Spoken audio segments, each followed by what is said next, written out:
میں رات کو 2 بجے بھوک سے ہلکان کچن میں بیٹھی چاول کھا رہی تھی کہ اچانک میرے ہاتھ سے چاولوں کی پلیٹ زمین پر گر گئی۔ سامنے ہی میری ساس کھڑی تھی۔ اس نے کچن کی لائٹ آن کی اور مجھ سے کہنے لگی، اوہ، تو تم یوں چھپ چھپ کر کھانا کھا رہی ہو؟ میں نے کہا بھی تھا کہ میری مرضی کے بنا تم فریج کو ہاتھ بھی نہیں لگاؤ گی، تو تم نے کس کی اجازت سے فریج کو ہاتھ لگایا؟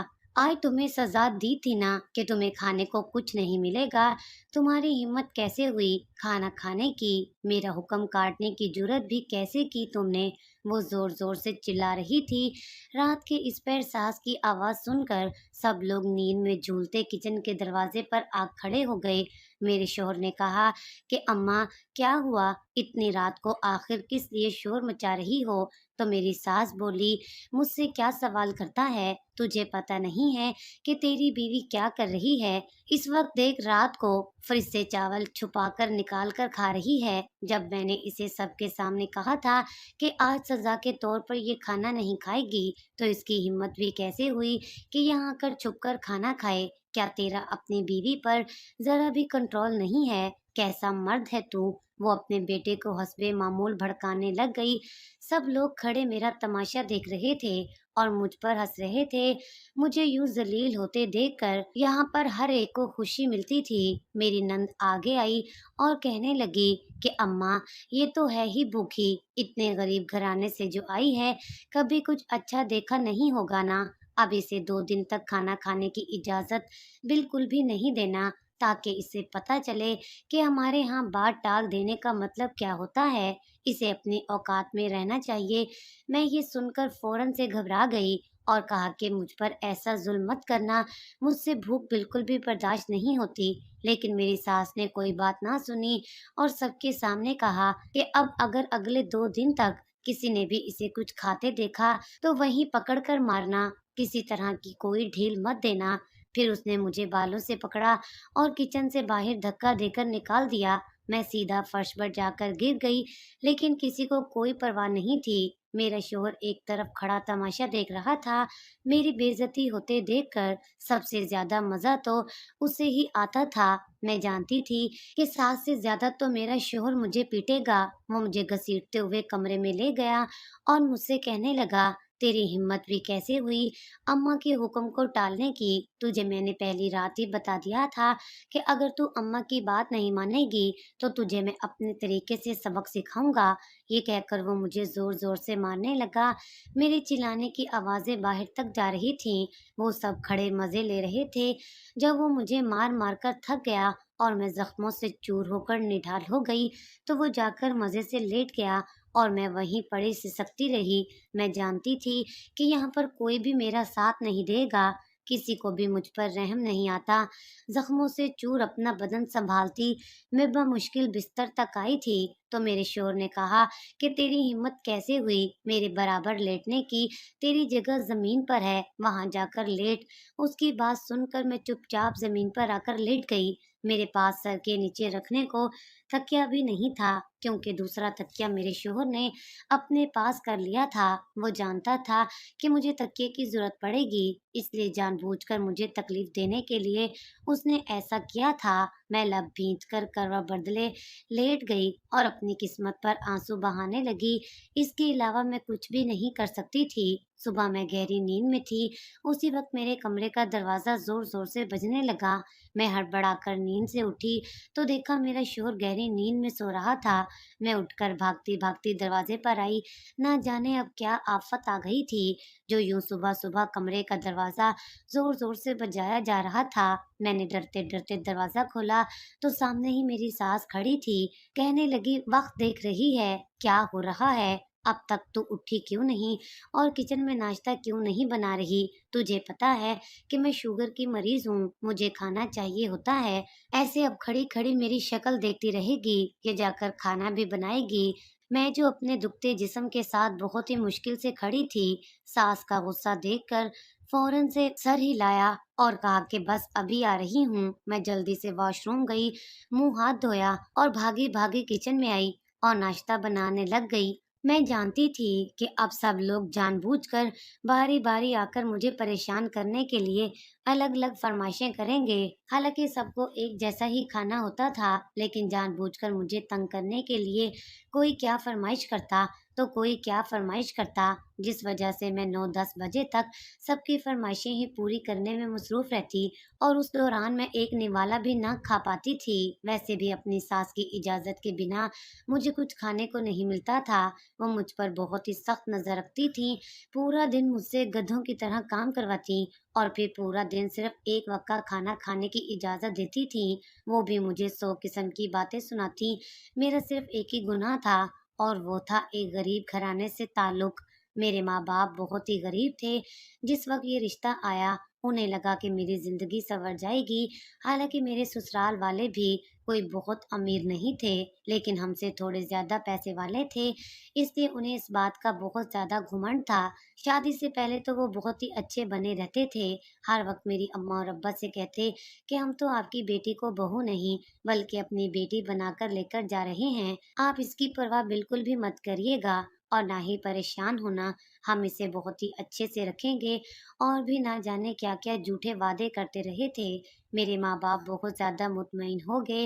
ये सब तो बाद में पता चला कि उन्होंने गरीब घराने की लड़की को चुना ही इसलिए था ताकि उसे दबाकर रख सकें। उनकी दूसरी बहुएं उनके अपने खानदान की थीं और उनसे दबती बिल्कुल भी नहीं थीं। इसलिए मेरी सास ने बहुत ही सोच समझ कर मेरे घर में रिश्ता डाला।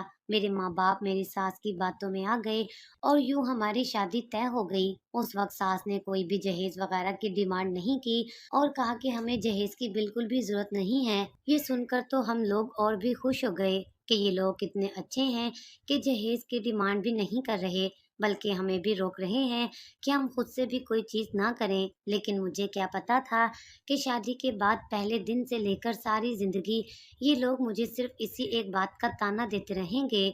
मेरे वालिदैन ने अपनी हैसियत के मुताबिक ही मेरी शादी के तमाम इंतज़ामात किए। छोटा-सा हाल ही सही, लेकिन उन्होंने हाल तो बुक करवाया था। हमारे लिए ये भी बहुत बड़ी बात थी क्योंकि हमारे यहाँ शादियाँ तो मोहल्ले में ही टेंट लगाकर करवा दी जाती थीं।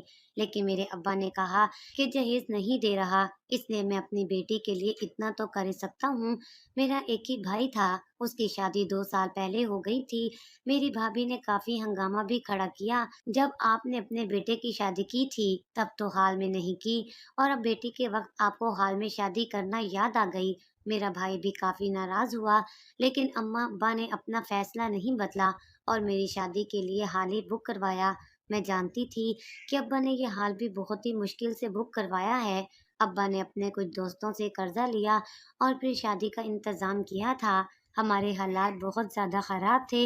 मैं नहीं चाहती थी कि मैं अब्बा पर किसी भी तरह से बोझ बनूँ, लेकिन अब्बा ने मुझसे कहा कि तुम मेरी इकलौती बेटी हो, कभी मुझसे किसी भी चीज़ के लिए ज़िद नहीं की, तो अब इस तरह से मुझे मना मत करो। मैं तुम्हारे लिए वैसे तो कुछ नहीं कर पाया, मगर इतना तो मुझे करने का हक दो कि मैं तुम्हें अच्छे से रुखसत कर दूँ। बहरहाल मैं खामोश हो गई। अगर अब्बा को ज़्यादा मना करती, तो उन्हें बुरा लग सकता था और मैं उनका दिल बिल्कुल भी नहीं दुखाना चाहती थी। शादी के मौके पर भी मेरी सास बहुत ही अच्छी बनी रही थी और हर एक के सामने बार-बार यही बात कह रही थी कि हमने शादी का सारा इंतज़ाम खुद किया है, लड़की वालों पर बिल्कुल भी बोझ नहीं पड़ने दिया और न जाने क्या-क्या। उसका यूँ बार-बार जताना हमें बहुत बुरा लग रहा था। वो हर एक की नज़रों में अच्छा बनने के लिए यूँ ही अपनी तारीफ़ें कर रही थी।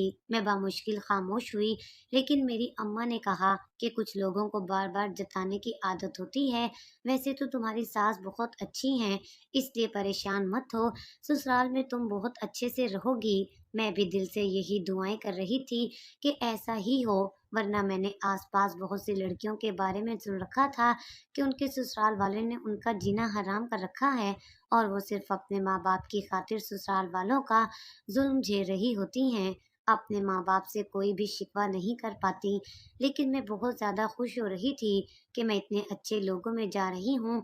रुखसत होकर जब मैं अपने ससुराल में आई तो सब लोग इस्तकबाल के लिए खड़े थे। सबसे पहले मेरी नंद मेरे पास आई और कहने लगी कि अरे भाभी, आपने ये कपड़े कहाँ से खरीदे हैं? दुल्हन का लिबास तो किसी अच्छी जगह से खरीद लेती। यूं लग रहा है कि जैसे किसी सस्ते बाजार से खरीद लिया है।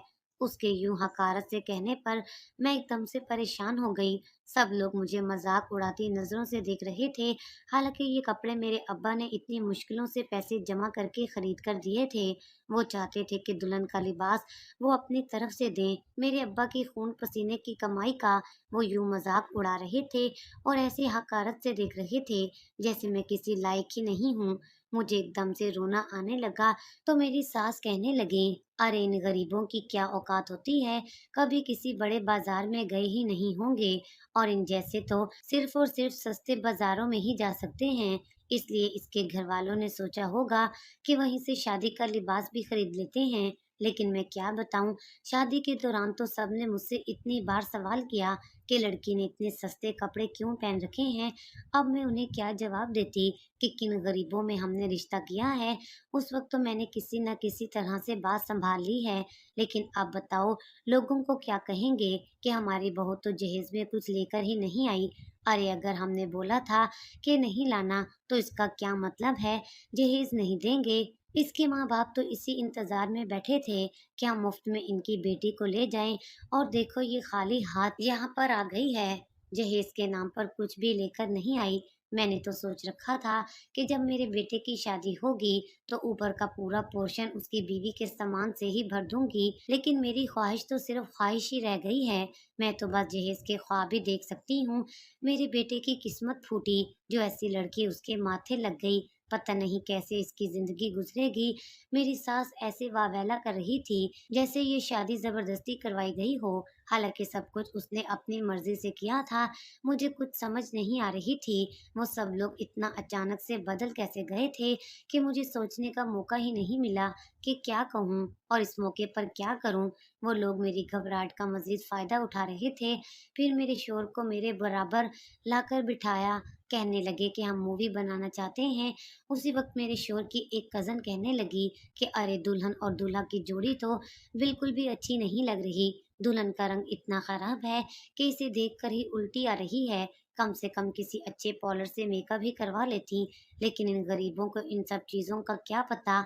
मैं अचानक से रोने लग गई और कितनी बेइज्जती सहती। इसलिए मेरी आंखों से आंसू निकलने लगे। तो मेरी सास कहने लगी, अब हमारे सामने रोने का नाटक करेगी, चल उठ जा अपने कमरे में जा। मेरी नंद मुझे साथ लिया कमरे की तरफ चली आई। मैं अभी बेड पर बैठने ही लगी थी कि उसने मुझसे कहा कि अरे भाभी, वहाँ क्यों बैठ रही हैं? बेडशीट बहुत ही कीमती है, आपके बैठने के लायक नहीं है। यहाँ नीचे जमीन पर बैठ जाएं, कोई बात नहीं है, नीचे कारपेट बिछा हुआ है। ये सुनकर जिल्लत के एहसास की वजह से मेरा चेहरा सुर्ख हो गया। वो लोग कदम कदम पर मुझे जलील कर रहे थे और मुझे इस बात का एहसास दिला रहे थे कि आगे आने वाले दिनों में वो मेरी जिंदगी जहन्नुम बनाने वाले हैं। पता नहीं मेरा शोर मुझसे कैसा रवैया अख्तियार करेगा। मैं तो ये सोच सोच कर परेशान हो रही थी। नंद के कहने पर मैं नीचे कारपेट पर ही बैठ गई। वो हंसती हुई वहां से चली गई। थोड़ी देर बाद दरवाजा खुला और मेरा शोर अंदर दाखिल हुआ। मैं फौरन से सीधी होकर बैठ गई। अब तक जितना बुरा रवैया मेरे साथ अख्तियार किया गया था उसे देखते हुए मुझे काफी डर लग रहा था।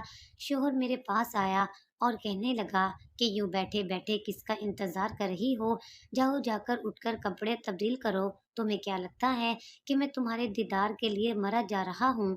तुम जैसी शक्ल और रंगत वाली लड़की मेरे काबिल ही नहीं है। सुन लो, मुझे तुम जैसी लड़कियों में किसी किस्म की कोई दिलचस्पी नहीं है। ना ही तुम्हें फैशन के बारे में कुछ पता है और न किसी और चीज के बारे में। तुम तो मेरे लिए सिर्फ एक बोझ हो और मेरे पाँव की जूती हो। और हाँ, एक बात याद रखना, इस घर में सब कुछ मेरी अम्मा के हुक्म के मुताबिक ही होता है।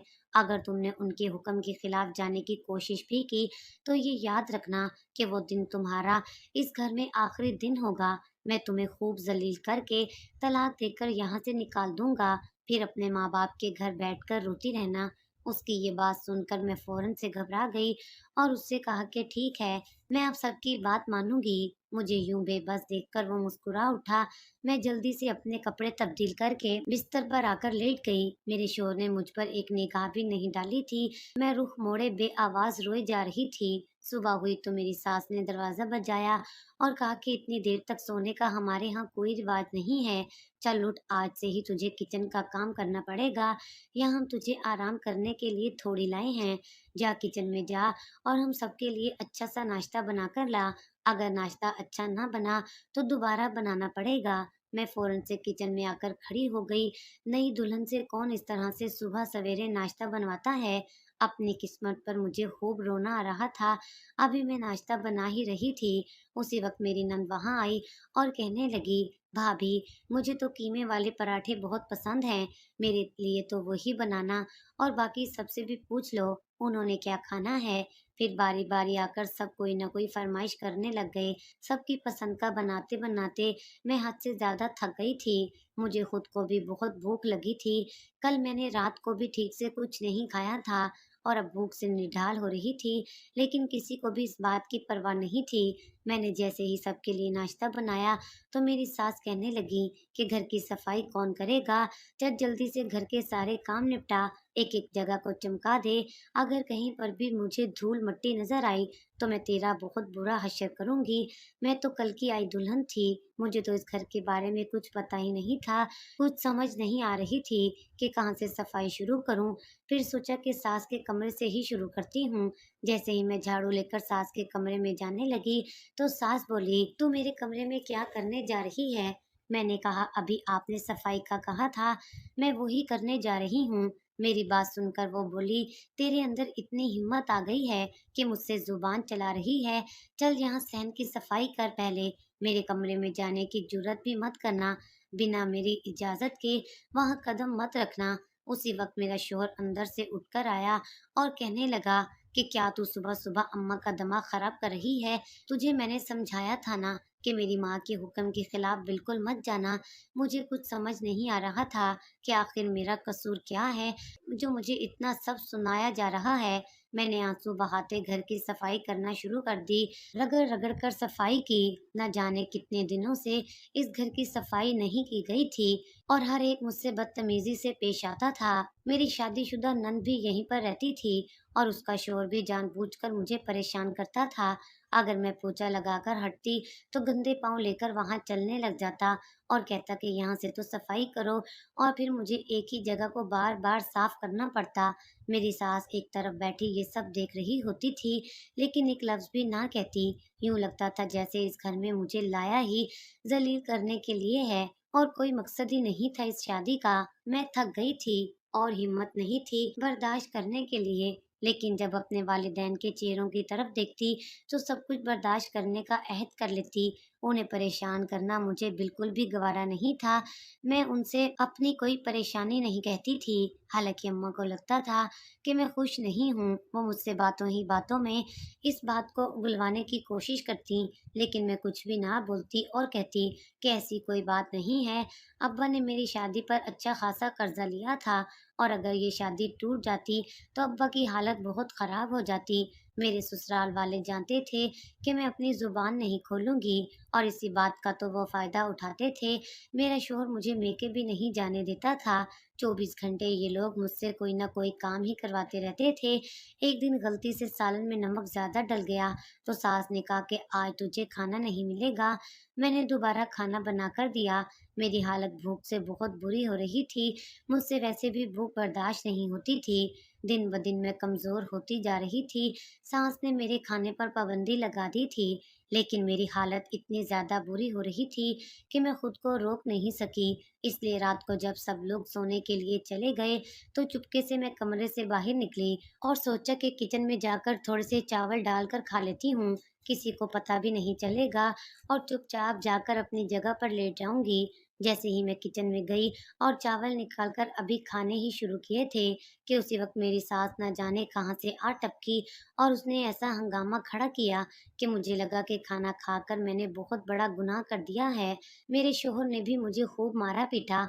मेरा जिस्म जख्मों की वजह से बहुत ज्यादा दर्द कर रहा था, लेकिन इसके बावजूद मेरी सास ने मुझे सुबह सवेरे ही किचन में भेज दिया और कहा कि जाकर नाश्ता बनाओ।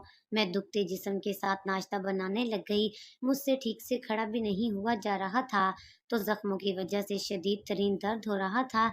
जब मुझसे बर्दाश्त ना हुआ तो मैं वहीं गिरकर बेहोश हो गई और जब मुझे होश आया तो मुझे एक ऐसी खबर मिली जिसने मेरे रहे सहे हवास भी छीन लिए। मुझे पता चला कि मेरे माँ बाप की अचानक मौत हो गई है। ये सुनकर मैं बिल्कुल ही हवा से बेगाना हो गई। मेरे ससुराल वालों ने मुझे मेरे माँ बाप के जनाजे पर जाने की इजाज़त भी नहीं दी थी।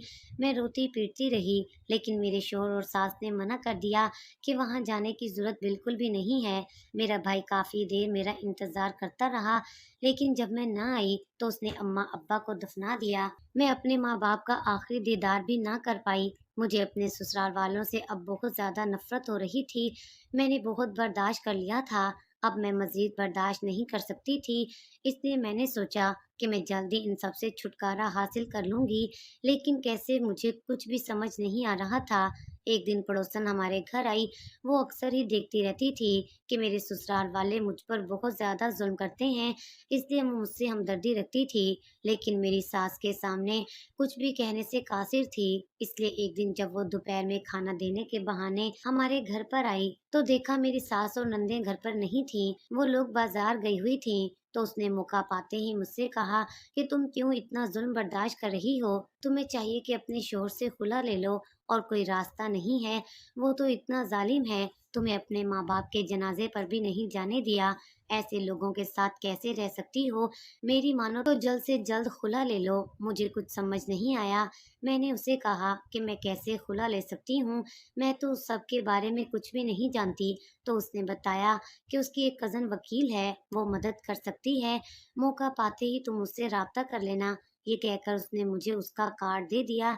मैंने वो कार्ड बहुत ही संभाल कर रख दिया और किसी की नज़र में नहीं आने दिया। एक दिन जब सब लोग किसी तकरीब में गए हुए थे, तो मैंने पीछे उस वकील को फ़ोन कर दिया और उससे बात की और अपने बारे में सब कुछ बताया। उसने मुझसे वादा किया कि वो मेरी पूरी तरह से मदद करेगी। मेरे पास तो उसे देने के लिए वैसे भी कुछ भी नहीं था। मुझे समझ नहीं आ रहा था कि मैं उसकी फीस कहाँ से दूंगी। जब मैंने यही सवाल उससे किया तो वो कहने लगी, तुम फीस की टेंशन मत लो। मुझे मेहरीन ने बताया था कि तुम्हारी सास तुम पर कितना जुल्म करती है।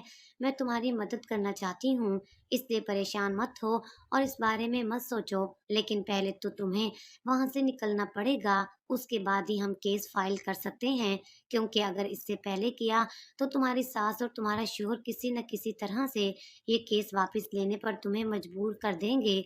उसकी बात भी ठीक थी, इसलिए मैंने एक दिन बिना सास को बताए जल्दी से अपना मुख्तसर सा सामान बांधा और जल्दी जल्दी किसी की नज़रों में आए बिना घर से निकल गई। मेरा रुख अपने मेके की तरफ था, जहाँ अब सिर्फ और सिर्फ मेरा भाई और मेरी भाभी ही थे जो मेरी मदद कर सकते थे। जब मैं वहाँ पहुँची तो भाई मुझे देखकर रोने लगे और कहने लगे कि तुम्हारे ससुराल वालों ने तुम्हें तो अम्मा अब्बा के जनाजे पर भी नहीं आने दिया, कितने जालिम हैं वो लोग। मेरी भाभी ये सब नापसंदीदा निगाहों से देख रही थी और रात तक उसने फोन करके मेरे ससुराल में बता दिया कि मैं अपने मेके आ गई हूँ। ये सुनकर मेरी सास को बहुत शदीद गुस्सा आया। उन्होंने कहा कि इससे कहो वापिस आए, वरना इसका हश्र बहुत बुरा करेंगे। लेकिन अब मैं किसी की धमकी नहीं सुनना चाहती थी। मैंने अपने भाई को सब कुछ बता दिया, तो वो लोग मुझ पर कितना जुल्म करते हैं। अब मैं खुला लेना चाहती हूँ। एक वकील है जो मेरी मदद करेगी, कोई फीस भी नहीं लेगी। मेरे भाई ने कहा कि ठीक है, वैसे भी तुम इतने अरसे से ये सब खामोशी से सहती आ रही हो, मजीद तुम्हें सहने की कोई जरूरत नहीं है। मैं खुश हुई कि मेरा भाई मेरे साथ है। अब मुझे कोई परेशान नहीं कर सकेगा और इस जहन्नुम से मेरी जिंदगी छूट जाएगी। मुझे वकील ने बताया कि कल सुबह ही वो केस फाइल करेगी। अगले दिन जब उसने केस फाइल किया और मेरे शोहर को नोटिस मिला, तो वो बिलबिलाता हुआ मेरे घर आ गया। सास भी साथ थी।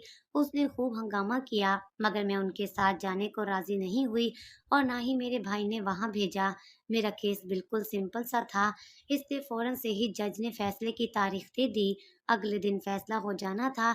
मैं बहुत ज्यादा खुश हो रही थी, बस दुआ कर रही थी कि सब कुछ आसानी से हो जाए। लेकिन रात के 9 बजे हमारे घर का दरवाजा बजा। हम सबको हैरत हुई कि इस वक्त कौन होगा। मेरा भाई दरवाजा खोलने गए तो देखा कि दरवाजे पर मेरा शोहर था। वो भाई से कुछ बात कर रहा था, तो भाई उसे अंदर लेकर आ गए। मैं हैरत से अपने भाई की तरफ देख रही थी कि उसे अंदर क्यों लेकर आए हैं। मेरे शोहर के हाथ में एक बैग भी था। कुछ देर तक वो मेरे भाई और भाभी से बात करता रहा और फिर चला गया। जाते जाते उसके चेहरे पर एक फातिहाना सी मुस्कुराहट थी। मुझे कुछ समझ नहीं आया कि वो यहाँ क्यों आया था और उसने भाई और भाभी से क्या बात की। वो लोग इतनी देर तक उससे बात क्यों करते रहे। जब वो चला गया तो मेरे भाई और भाभी ने मुझे बुलाया। भाई ने कहा कि देखो, तुम हमारे हालात से अच्छे से वाकिफ हो। मैं अकेले इस घर का खर्चा उठाकर अब थक गया हूँ, लेकिन महंगाई इतनी बढ़ गई है कि कुछ भी नहीं कर पाता। इसलिए मैंने सोचा है कि तुम्हारे शोहर की बात मान ली जाए। ये देखो, वो हमारे लिए पैसे लेकर आया है, बैग भर कर। उसने पैसे दिए हैं और उसके बदले वो चाहता है कि हम इस केस को वापस ले लें। अब तुम इस पर कोई हंगामा मत खड़ा करना। मैंने फैसला कर लिया है, अगर तुमने मेरी बात से इनकार किया तो जिंदगी भर तुम मेरी शक्ल नहीं देख सकोगी। भाई की बात सुनकर मैं परेशान हो गई। उनके अलावा तो इस दुनिया में मेरा कोई भी नहीं था। आखिर वो इस तरह से क्यों पेश आ रहे थे। मैंने उन्हें बहुत समझाने की कोशिश की कि मेरे ससुराल वाले मुझ पर बहुत जुल्म करते हैं, आप ये सब करने को मत बोलें। लेकिन उन्होंने मेरी कोई बात ना सुनी। मजबूर होकर मुझे उनकी बात माननी पड़ी और अगले ही दिन मैंने केस वापस लेने का फैसला कर लिया। ये सुनकर मेरी वकील ने मुझे बहुत समझाया और कहा कि ऐसी गलती मत करो, जिंदगी भर पछताती रहोगी। लेकिन मैंने उससे कहा, मेरे पास और कोई रास्ता नहीं बचा है, मैं क्या करूं। मेरा शोहर बहुत ज्यादा खुश था कि मैं केस वापस ले रही हूँ और उसकी जीत हुई है। मुझे उससे शदीद तरीन नफरत महसूस हो रही थी। मैं अच्छे से जानती थी कि अगर मैं दोबारा वहां गई तो मेरे साथ क्या सलूक किया जाएगा। लेकिन भाई की लालच की वजह से मुझे ये सब बर्दाश्त करना पड़ रहा था। मेरा शोहर मुझे वहीं से सीधा घर लेकर चला गया। पूरे रास्ते उसने एक लफ्ज भी नहीं कहा, लेकिन उसके चेहरे से साफ जाहिर हो रहा था कि वो आगे मुझे बहुत तकलीफ पहुंचाने वाला है। जैसे ही मैं शोर के साथ घर के अंदर दाखिल हुई तो फौरन से मेरी सास ने मुझे मेरे बालों से पकड़ा और घसीटते हुए सहन में ले गई और कहने लगी कि बहुत तेज बन रही थी ना, तुझे लगा कि हमसे बच पाएगी, हमारे ऊपर केस करवा रही है, शर्म नहीं आती तुझे, हमें अदालत में घसीटना चाह रही थी। ये कहकर उसने मुझे जोर जोर से मारना शुरू कर दिया। कुछ देर तक तो मैं बर्दाश्त करती रही, उसके बाद मेरी बर्दाश्त बिल्कुल खत्म हो गई। मेरी जिंदगी की सबसे बड़ी गलती पहले दिन से ही इनका हर जुल्म बर्दाश्त करना था और अब मैं ये सब मजीद जारी रहने नहीं दे सकती थी। इसलिए सास के चेहरे पर एक जोरदार थप्पड़ मार दिया।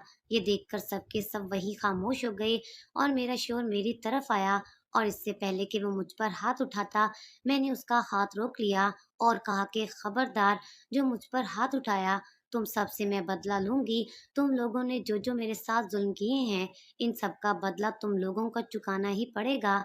अब मैं वैसी नहीं रही हूँ कि खामोशी से जुल्म बर्दाश्त करूँ।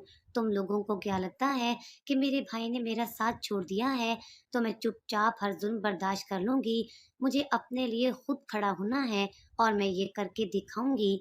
ये कहकर मैं फौरन वहां से निकल आई और मेरीन के घर आ गई। मैंने मेरीन से कहा कि मैं इन सबको सजा दिलवाना चाहती हूँ। उसने फौरन से अपनी कजन को बुलवा लिया और उसकी कजन ने कहा कि ठीक है, जब वो लोग तुम पर जुल्म कर रहे होते थे तो मेरीन ने बहुत बार वीडियोस बना ली थी। हम वो सब सबूत कोर्ट में पेश करेंगे, जिसकी वजह से इन्हें कड़ी से कड़ी सजा दी जाएगी, ताकि सारे लोगों को इस बात का इल्म हो कि लड़कियों पर जुल्म करना इतना आसान नहीं है और कानून में इसकी सजा भी मौजूद है। फिर किसी के अंदर हिम्मत नहीं होगी किसी लड़की पर इस तरह का जुल्म करने की। मेरीन ने मुझसे कहा कि तुम कुछ दिन तक मेरे घर में रह सकती हो, میں نے اس کا شکریہ ادا کیا اور پھر اپنے لیے ایک نوکری ڈھونڈنا شروع کر دی۔ میں چاہتی تھی کہ اپنا خرچہ خود اٹھاؤں اور کسی پر بوجھ نہ بنوں۔ اس دوران میرے بھائی نے مجھ سے رابطہ کیا اور کہا کہ تمہیں میں نے منع کیا تھا کہ اس کیس کو چھوڑ دو، لیکن اب تک تم اپنے سسرال والوں کے خلاف کیس لڑنے میں مصروف ہو۔ میں نے اپنے بھائی سے کہا کہ آپ نے تو خود غرضی میں مجھے جہنم میں دھکیل دیا تھا، لیکن میں اپنی زندگی تباہ و برباد نہیں کر سکتی۔ جو کچھ میں نے سہا ہے وہ سب مجھے ہی پتا ہے۔ اگر آپ کو مجھ سے رشتہ نہیں رکھنا تو مت رکھیے۔ اب مجھے کسی کی کوئی پرواہ نہیں رہی۔ میں تھک گئی ہوں۔ لوگوں کی ان تمام باتوں سے مجھے کوئی فرق نہیں پڑتا تھا۔ اتنا سمجھ آ گئی تھی کہ سب کے سب خود غرض ہیں، کوئی بھی میرا ساتھ نہیں دے گا۔ بس مہرین ہی تھی جو میرے ساتھ کھڑی تھی۔ اگر وہ نہ ہوتی تو شاید میں ظلم کی چکی میں ہی پستی رہتی۔ کچھ وقت تک کیس چلتا رہا۔ اس دوران میں نے ایک نوکری بھی ڈھونڈ لی تھی۔ ایک اسکول میں پڑھانے کے لیے جاتی۔ کئی بار راستے میں میرا شوہر مجھے ملا اور اس نے مجھے دھمکی دی اور کہا کہ یہ کیس واپس لے لو ورنہ میں تمہارا انجام بہت برا کروں گا، لیکن میں نے اس کی کسی دھمکی کو سنجیدگی سے نہیں لیا۔ کیس مکمل طور پر میرے حق میں تھا۔ میری ساس اور میرے شوہر کو کڑی سے کڑی سزا سنائی گئی اور اس دن میں بہت مطمئن ہو گئی۔ میں نے اپنی ایک نئی زندگی شروع کرنے کا فیصلہ کیا۔ ایک چھوٹا سا گھر کرائے پر لیا اور وہیں پر رہنا شروع کر دیا۔ اسکول سے مجھے اچھی تنخواہ مل جاتی تھی۔ میں چھوٹے بچوں کو پڑھاتی تھی۔ ایک دن ایک بچے کے گھر سے کوئی آیا تو پرنسپل نے مجھے آفس میں بلایا۔ وہ ایک نوجوان تھا، مجھ سے 2-3 سال ہی بڑا ہوگا۔ میں جس بچے کو پڑھاتی تھی وہ اس کا ماموں تھا۔ وہ اس کے لیے کچھ دن کی چھٹی چاہتا تھا۔ میں نے کہا ٹھیک ہے، یہ کچھ دن کی چھٹی لے سکتا ہے، لیکن اس کی پڑھائی پر کوئی اثر نہیں پڑنا چاہیے۔ پھر اکثر ہی میں نے نوٹ کیا کہ وہ اس بچے کے ساتھ اسکول میں کسی نہ کسی بہانے آتا اور ہمیشہ ہی مجھے پرنسپل کے آفس میں بلواتا۔ بعد میں مجھے پتہ چلا کہ وہ پرنسپل کا کافی قریبی دوست ہے۔ اس کا نام حارث تھا اور اس دن باتوں ہی باتوں میں اس نے مجھ سے کہا کہ میں آپ کو پسند کرتا ہوں اور آپ کی پہلی زندگی کے بارے میں بھی جانتا ہوں، لیکن مجھے اس پر کوئی اعتراض نہیں ہے۔ اگر آپ چاہیں تو میں پورے دل سے آپ کو اپنانا چاہتا ہوں۔ میں جانتا ہوں کہ آپ مجھ پر بھروسہ نہیں کر پائیں گی، کیونکہ آپ کے ساتھ جو کچھ ہوا اس کے بعد کسی پر بھروسہ کر پانا بہت ہی مشکل بات ہے، لیکن یقین کریں میں آپ کو ایک اچھی زندگی دینے کا خواہش مند ہوں۔ آپ مجھے بہت زیادہ پسند ہیں۔ اس کی باتیں سن کر میں سوچ میں پڑ گئی۔ ویسے بھی میں اکیلی ہی رہتی تھی۔ 2 سال ہو چکے تھے میری شادی کو ختم ہوئے اور اس دوران میرے بھائی اور بھابھی نے بھی مکمل طور پر مجھ سے تعلق توڑ لیا تھا۔ وہ چاہتے تھے کہ میں ان لوگوں کے ساتھ رہ کر ان کا ظلم سہتی رہوں اور بس یہی بات میں نے نہیں مانی تھی تو انہوں نے میرا چہرہ نہ دیکھنے کی قسم کھا لی۔ پہلے تو میں اپنے بھائی کو منانے کی پوری کوشش کرتی رہی، لیکن پھر میں نے اپنے قدم پیچھے ہٹا لیے کیونکہ میں ان کا غلیظ مطالبہ نہیں مان سکتی تھی۔ میں اپنی زندگی کیوں خراب کرتی؟ اب مجھے سمجھ نہیں آ رہا تھا کہ میں کیا حارث پر بھروسہ کر کے اس کا ہاتھ تھاموں یا پھر نہیں۔ کافی دن تک سوچو وچار کر کے میں نے مہرین سے اس بارے میں بات کی تو وہ مجھ سے کہنے لگی، دیکھو ہر کوئی برا نہیں ہوتا۔ اگر تم یوں ہی اکیلے رہنا چاہتی ہو تو میں تمہیں بتا دوں کہ اکیلے زندگی گزارنا بہت ہی مشکل کام ہے۔ زندگی میں ہر انسان کو ہم سفر کی ضرورت پڑتی ہے، تمہیں بھی پڑے گی۔ ابھی تو تم اپنی پچھلی شادی کے برے اثرات کے زیر اثر ہو، لیکن میری مانو تو تم آگے بڑھ جاؤ، یہی تمہارے لیے بہتر ہے۔ میں نے اس کی بات پر سوچو وچار شروع کر دیا۔ شاید وہ ٹھیک ہی کہہ رہی تھی، لیکن میں حارث پر اتنی جلدی بھروسہ کیسے کر سکتی تھی؟ لوگوں پر بھروسہ کرنا اب میرے لیے بہت ہی مشکل ہو چکا تھا، لیکن کبھی نہ کبھی تو زندگی میں آگے بڑھنا ہی تھا۔ اس لیے ایک دن میں نے حارث سے کہا کہ ٹھیک ہے، لیکن کیا تمہارے گھر والے اس بات کے لیے راضی ہوں گے؟ تو حارث نے مجھے بتایا کہ میرے گھر میں میری ایک بہن کے علاوہ کوئی نہیں ہے، وہ بھی شادی شدہ ہے اور کبھی کبھی ہی آتی ہے۔ تمہیں کسی قسم کا کوئی مسئلہ نہیں ہوگا اور میری بہن بہت ہی اچھی ہے۔ ایک بار تمہاری اس سے ملاقات کرواؤں گا تو تم اس کی دیوانی ہو جاؤ گی۔ اور پھر واقعی میں اس کی بہن سے مل کر اس کی دیوانی ہو گئی تھی۔ وہ بہت ہی اچھی اور نیک سیرت کی تھی۔ ہم دونوں کے بیچ جلدی اچھی دوستی ہو گئی۔ مجھے یقین ہو گیا کہ دنیا میں اچھے لوگ اب بھی باقی ہیں اور ہر کوئی برا نہیں ہوتا۔ جلدی ہم لوگوں نے مل کر شادی کی تاریخ پکی کر دی۔ मैंने अपने भाई को भी ये बात बताने की कोशिश की, लेकिन उसने मुझसे बात तक ना की। मेरीन ने मुझसे कहा कि उदास मत हो, मैं हूं ना तुम्हारे साथ। और फिर वो सारी तैयारी में मेरे साथ पेश पेश रही। मैं एक छोटी सी तकरीब में हारिस की दुल्हन बन गई और उसके साथ रुखसत होकर उसके घर पर आ गई। और उसके साथ मेरी नई जिंदगी की शुरुआत बहुत ही अच्छे से हुई। वो मुझसे बहुत ही इज्जत से पेश आता था और मुझे बहुत मोहब्बत करता था। मेरे हर फैसले को खुशी खुशी कबूल कर लेता था। मुझे यूं लगता था कि जैसे मैंने कभी जिंदगी में कुछ बुरा सहा ही नहीं है। अपनी पहली जिंदगी को तो मैं मुकम्मल तौर पर भुला चुकी थी। शादी के बाद मैंने पढ़ाना छोड़ दिया था। अब मुझे नौकरी की बिल्कुल भी जरूरत नहीं थी। हारिस मेरा बहुत ख्याल रखता था। मेरीन ने मुझे कहा कि देखा, मैं कहती थी ना कि हारिस बहुत ही अच्छा लड़का है और तुम्हारे लिए तो बिल्कुल परफेक्ट है। अब देखो तुम अपनी जिंदगी में कितनी ज्यादा खुश हो। उसकी बात सुनकर मैं मुस्कुरा उठी। 2 साल बाद मेरे यहाँ एक बेटे की पैदाइश हुई तो मुझे यूं लगा जैसे मैं आज मुकम्मल हो गई हूँ। जबकि दूसरी तरफ मेरा पहला शौहर और सास जेल में सख्त सजा काट रहे थे।